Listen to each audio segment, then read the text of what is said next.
ಭಾರತದ T20 cricket ತಂಡದ ನಾಯಕನಾಗಿರುವ ಸೂರ್ಯಕುಮಾರ್ ಯಾದವ್ ಅವರಿಗೆ ಉಡುಪಿ ಜಿಲ್ಲೆಯ ಕಾಪು ಕ್ಷೇತ್ರದೊಂದಿಗೆ ವಿಶೇಷ ಭಕ್ತಿ ಭಾವದ ನಂಟಿದೆ. ವಿಶ್ವಕಪ್ ಗೆದ್ದ ಭಾರತೀಯ ಟಿ20 ತಂಡದ ನಾಯಕ ಉಡುಪಿಯ ಅಳಿಯ ಸೂರ್ಯಕುಮಾರ್ ಯಾದವ್ ಹೆಸರಲ್ಲಿ ಕಾಪು ಕ್ಷೇತ್ರದಲ್ಲಿ ವಿಶೇಷ ಪೂಜೆ.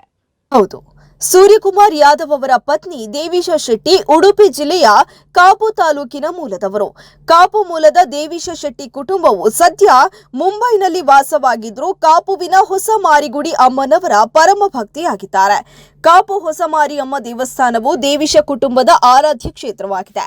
ಇನ್ನು ಸೂರ್ಯಕುಮಾರ್ ಯಾದವ್ ಮತ್ತು ದೇವೀಶ ಶೆಟ್ಟಿ ದಂಪತಿಗಳು ಈಗಾಗಲೇ 2 ಬಾರಿ ಕಾಪು ಮಾರಿಗುಡಿಗೆ ಭೇಟಿ ನೀಡಿ ದೇವಿಯ ಆಶೀರ್ವಾದ ಪಡೆದಿದ್ದಾರೆ. 2024ರ ಜುಲೈ 9ರಂದು ಅವರು ಕಾಪು ಮಾರಿಗುಡಿಗೆ ಭೇಟಿ ನೀಡಿ ವಿಶೇಷ ಪೂಜೆಯನ್ನ ಸಲ್ಲಿಸಿದ್ರು. ಅದಾದ ನಂತರ ಕೇವಲ 9 ದಿನಗಳಲ್ಲಿ ಜುಲೈ 18ರಂದು ಸೂರ್ಯಕುಮಾರ್ ಯಾದವ್ ಅವರನ್ನ ಭಾರತೀಯ ಟಿ20 ಕ್ರಿಕೆಟ್ ತಂಡದ ನಾಯಕನಾಗಿ ಘೋಷಿಸಲಾಗಿತ್ತು.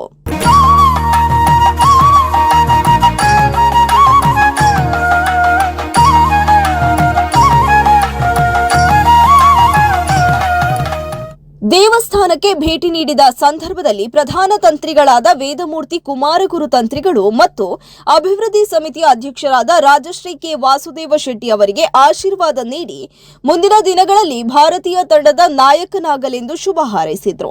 ದೇವಿಯ ಸನ್ನಿಧಿಯಲ್ಲಿ ಆಡಿದ ಆ ಮಾತು ಇದೀಗ ಸತ್ಯವಾಗಿದ್ದು, ಯಶಸ್ಸು ಸೂರ್ಯಕುಮಾರ್ ಯಾದವ್ ಅವರನ್ನ ಅರಸಿ ಬರುತ್ತಿದೆ ಎಂಬ ಮಾತು ಭಕ್ತರಲ್ಲಿ ಕೇಳಿ ಬರುತ್ತಿದೆ.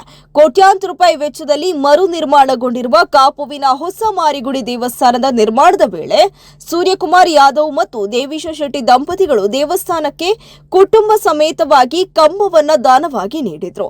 ಇನ್ನು ವಿಶ್ವಕಪ್ ಗೆಲುವಿನ ಬಳಿಕ ಸೂರ್ಯಕುಮಾರ್ ಯಾದವ್ ದಂಪತಿಗಳು ಮತ್ತೆ ಕ್ಷೇತ್ರಕ್ಕೆ ಭೇಟಿ ನೀಡಬೇಕು ಎಂದು ದೇವಸ್ಥಾನದ ಪ್ರಮುಖರು ಸಂಕಲ್ಪ ಮಾಡಿಕೊಂಡಿದ್ದಾರೆ. ಇದೇ ವೇಳೆ ದೇವಿಗೆ ಬೆಲ್ಲ ಮತ್ತು ಸಕ್ಕರೆಯ ತುಲಾಭಾರ ನಡೆಸುವ ಸಂಕಲ್ಪವನ್ನು ಭಕ್ತರು ವ್ಯಕ್ತಪಡಿಸಿದ್ದಾರೆ. 2024 ಜುಲೈ 9ರಂದು ಸೂರ್ಯಕುಮಾರ್ ಯಾದವ್ ದಂಪತಿಗಳು ಕಾಪು ಹೊಸ ಮಾರಿಯಮ್ಮನ ಸನ್ನಿಧಿಗೆ ಬರ್ತಾರೆ. ಅಲ್ಲಿ ನಮ್ಮ ವೇದಮೂರ್ತಿ, ನಮ್ಮ ಪ್ರಧಾನ ತಂತ್ರಿಗಳಾದ ಕುಮಾರಗುರು ತಂತ್ರಿಗಳು ಒಂದು ಪ್ರಾರ್ಥನೆಯನ್ನು ಮಾಡ್ತಾರೆ.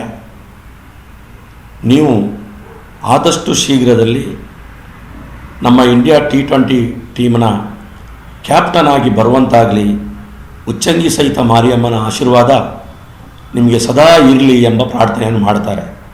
ಆವಾಗ ಇಬ್ಬರು ದಂಪತಿಗಳು ಸಂತೋಷದಿಂದ ಒಂದು ನಗೆಯನ್ನು ಬೀರ್ತಾರೆ. ಅದು ನಮ್ಮ ಕೈಯಲ್ಲಿಲ್ಲ, ತುಂಬ ಕಷ್ಟ ಇದೆ, ತುಂಬ ಕಾಂಪಿಟೇಷನ್ ಇದೆ, ಮತ್ತು ಕಾಪು ಹೊಸ ಅಮ್ಮನ ಆಶೀರ್ವಾದ ಇದ್ದರೆ ಆಗಬಹುದು ಎಂಬ ಮಾತನ್ನು ಹೇಳ್ತಾರೆ. ಆವಾಗ ನಮ್ಮ ಜೀರ್ಣೋದ್ಧಾರ ಸಮಿತಿಯ ಅಧ್ಯಕ್ಷರಾದ ರಾಜಶ್ರೀ ವಾಸುದೇವ ಶೆಟ್ಟರು ಒಂದು ಮಾತನ್ನು ಹೇಳ್ತಾರೆ. ಆದರೆ ಕಾಪು ನಮ್ಮ ಆಶೀರ್ವಾದ ಅಂತ ಹೇಳ್ತಾರೆ. ಆವಾಗ ಸೂರ್ಯಕುಮಾರ್ ಯಾದವ್ ಅವರ ಬಾಯಲ್ಲೇ ಹೇಳಿದರು, ಕಾಪು ನಮ್ಮನ ಆಶೀರ್ವಾದ ಎಂಬ ಮಾತನ್ನು ಅವರು ಹೇಳ್ತಾರೆ. ಹೆಚ್ಚು ದಿವಸ ಹೋಗಲಿಲ್ಲ, ನಾವೆಲ್ಲ ಕಂಡಂಥ ಸತ್ಯ. ಕೇವಲ 9 ದಿವಸದಲ್ಲಿ ನಾವೆಲ್ಲ ಮಾಧ್ಯಮದಲ್ಲಿ ಪತ್ರಿಕೆಯಲ್ಲಿ ಗಮನಿಸಿದ್ದೇವೆ, ಸೂರ್ಯಕುಮಾರ್ ಯಾದವ್ ಅವರು ಟಿ20 ಇಂಡಿಯಾ ಟೀಮ್ನ, ನಮ್ಮ ದೇಶದ ಟೀಮ್ನ ಕ್ಯಾಪ್ಟನ್ ಆಗಿ ಹೊರಹೊಮ್ಮುತ್ತಾರೆ. ಇದು ನಮಗೆಲ್ಲರಿಗೂ ಸಂತೋಷ ತಂದಿದೆ. ಅಮ್ಮನ ಸನ್ನಿಧಿಯಲ್ಲಿ ಆಡಿದ ಮಾತು ಸತ್ಯವಾಗಿದೆ. ಇದು ಅವರ ಕುಟುಂಬದವರಿಗೂ ಅಚ್ಚರಿಯಾಗಿದೆ, ಸಂತೋಷ ಆಗಿದೆ. ಅವರ ಬಾಯಲ್ಲಿ ನಾವು ಕೇಳಿದ್ದೇವೆ. ಒಟ್ಟಾರೆಯಾಗಿ ಕಾಪು ಹೊಸ ಮಾರಿಯಮ್ಮ ದೇವಿಯ ಮಹಿಮೆಗೆ ಇದು ಮತ್ತೊಂದು ಸಾಕ್ಷಿಯಾಗಿದೆ. ದೇವಿ ಆಶೀರ್ವಾದ, ಭಕ್ತರ ಹಾರೈಕೆಯಂತೆ ಸೂರ್ಯಕುಮಾರ್ ಯಾದವ್ ಭಾರತದ ಕೀರ್ತಿ ಪತಾಕೆಯನ್ನ ಜಗದಗಲ ಹಾರಿಸ